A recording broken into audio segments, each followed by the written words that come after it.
Et comme chaque jeudi, place à votre rubrique On en parle. Et en cette période de vacances pour beaucoup, gros plan sur le secteur touristique. Vers quel tourisme l'Afrique doit-elle se tourner? C'est la question de la semaine de votre rubrique. Et pour y répondre, Saskia Cousin, anthropologue à l'université Paris-Descartes, nous a rejoint. Bonsoir. Bonsoir. Alors on va commencer par les premiers commentaires en fait de nos internautes, celui de Richard Guetta. Le tourisme de masse détruit l'écosystème. Il faut promouvoir l'écotourisme, le tourisme respectueux de l'environnement. Et alors Marcel Gougou, qui est président du réseau ivoirien du tourisme et de l'agroécotourisme, nous écrit: le développement d'une politique écotouristique passe par la mise en place d'infrastructures routières, la sécurisation des touristes et des acteurs de l'écotourisme. Est-ce que vous êtes d'accord avec ces avis? Oui, bien sûr, il y a différentes formes de tourisme et donc les effets pour les populations locales vont être très différents. Mais il ne faut pas oublier que pour l'écotourisme, ce qui compte, bien sûr, il faut des infrastructures et de la sécurité, mais il faut d'abord un environnement qui soit respecté, parfois réhabilité. Et puis, il faut préserver aussi la vie des agriculteurs et des éleveurs, parce qu'on a vu dans certains cas des parcs qui pourraient être aménagés avaient expulsé les populations qui s'y trouvaient. Alors, justement, est-ce que vous avez un exemple plutôt positif, en tout cas, à nous citer, d'écotourisme qui fonctionne sur le continent? Alors il y en a beaucoup, hein. Il y en a qui sont pas connus. Les plus connus, c'est peut-être au Rwanda, où c'est devenu un moteur important de l'économie rwandaise. Mais je pense plus particulièrement au parc du Pendjari au Bénin, qui a été réaménagé, et tous les gens qui y vont en gardent un très très bon souvenir. Autre réaction, celle de Nelly Sidibé, qui nous écrit: il faut faire attention au tourisme de masse si ça rapporte beaucoup d'argent. Les touristes sont aussi de gros pollueurs. Est-ce qu'on a en fait des exemples de conséquences de pollution liées au tourisme de masse sur le continent? Effectivement, si on parle de tourisme de masse, on parle d'industrie du tourisme, et comme toute industrie, c'est polluant. Et donc, il y a toutes sortes de pollutions. Et il y a celles qui sont spécifiques au tourisme, mais il y a la gestion des déchets, mais il y a aussi la question des conflits d'usage, notamment la spoliation des terres pour aménager des hôtels, par exemple, ou encore un gros problème qui est celui de la gestion de l'eau. Quand on prend l'eau pour les touristes, il n'y en a plus forcément pour l'agriculture, pour les paysans. Donc l'industrie du tourisme a effectivement des effets pollués qu'il convient de contrôler, ce qui n'est pas forcément le cas de l'artisanat du tourisme, notamment l'écotourisme dont on vient de parler. Alors, autre question, celle de Diallo Sadou, qui nous écrit: l'Afrique doit faire la promotion des valeurs culturelles de nos villages.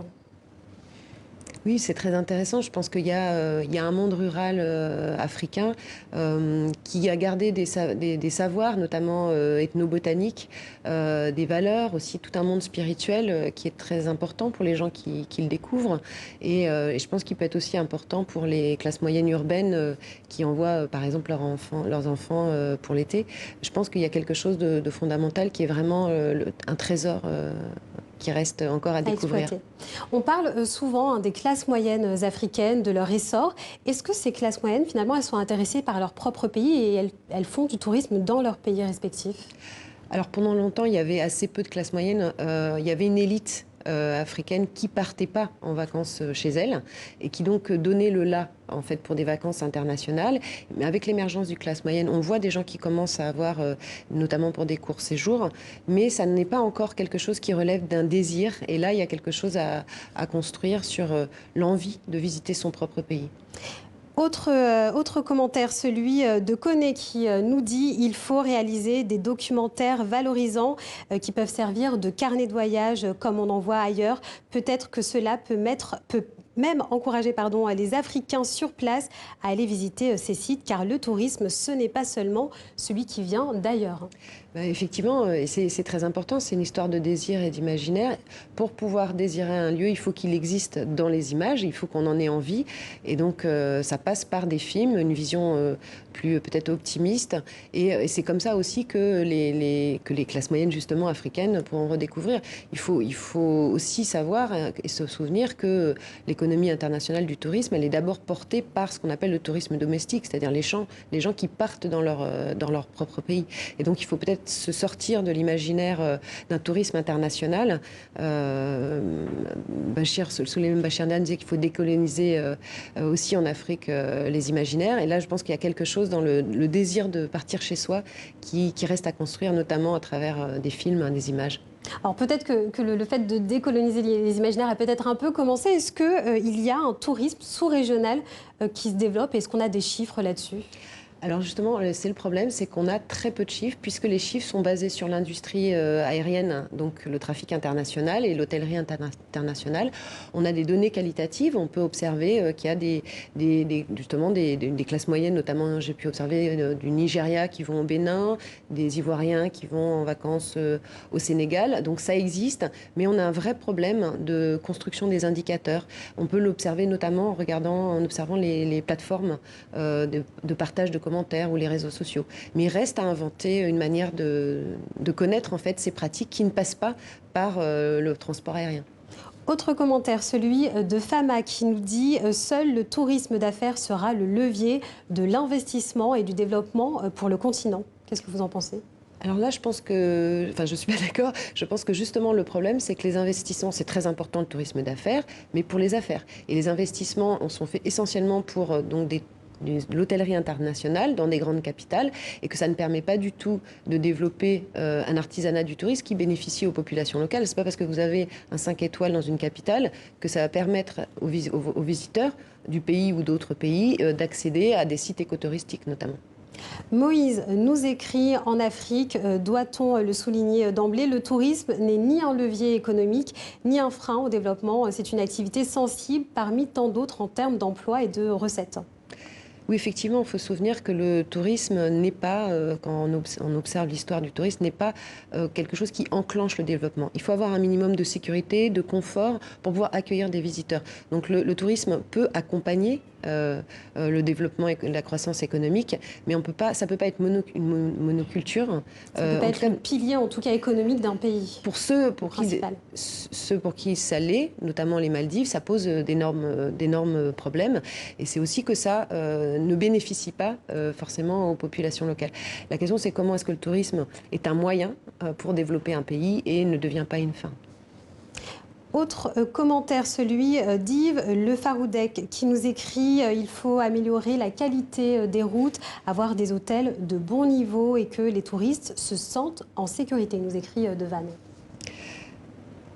Oui, bien sûr, il faut des infrastructures, mais on ne voyage pas pour visiter des routes. Donc c'est un moyen, encore une fois, c'est pas une fin. Maintenant, effectivement, il existe un problème de l'hôtellerie ou du logement intermédiaire, puisqu'il y a de l'hôtellerie haut de gamme, et puis il y a de l'hôtellerie bas de gamme, et il y a un problème d'entre-deux, et notamment des chambres d'hôtes, des lieux d'accueil des touristes.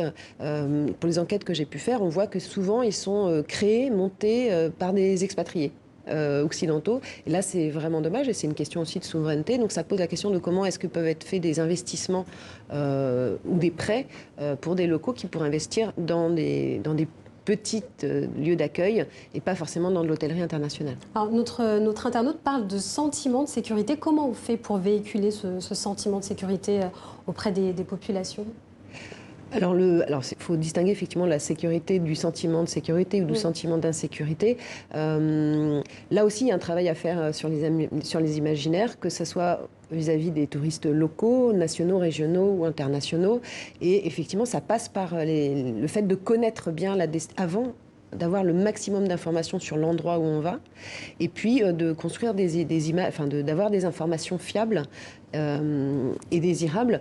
Maintenant, sur ce qui concerne la sécurité, les touristes reviennent à Paris malgré les attentats, et ils ne vont pas dans des grandes capitales d'Afrique qui n'ont jamais connu ce type de tragédie. Donc c'est vraiment comment est-ce qu'on travaille en fait sur le sentiment et pas seulement sur la sécurité. Autre commentaire, celui d'Amadou Bari, qui nous dit « Quels sont les moyens, les mécanismes mis en place pour la promotion du tourisme africain ?» Alors, il y a les mécanismes classiques qui sont utilisés par tous les pays du monde, hein, les campagnes de communication, les salons, etc. Je pense qu'il y a un travail à faire presque panafricain sur la question des visas, notamment. Peut-être que pour rentrer dans le concert des nations touristiques, il y a aussi à inventer d'autres modes de communication. Saskia Cousin, anthropologue à l'université Paris Descartes, merci beaucoup. Merci à vous.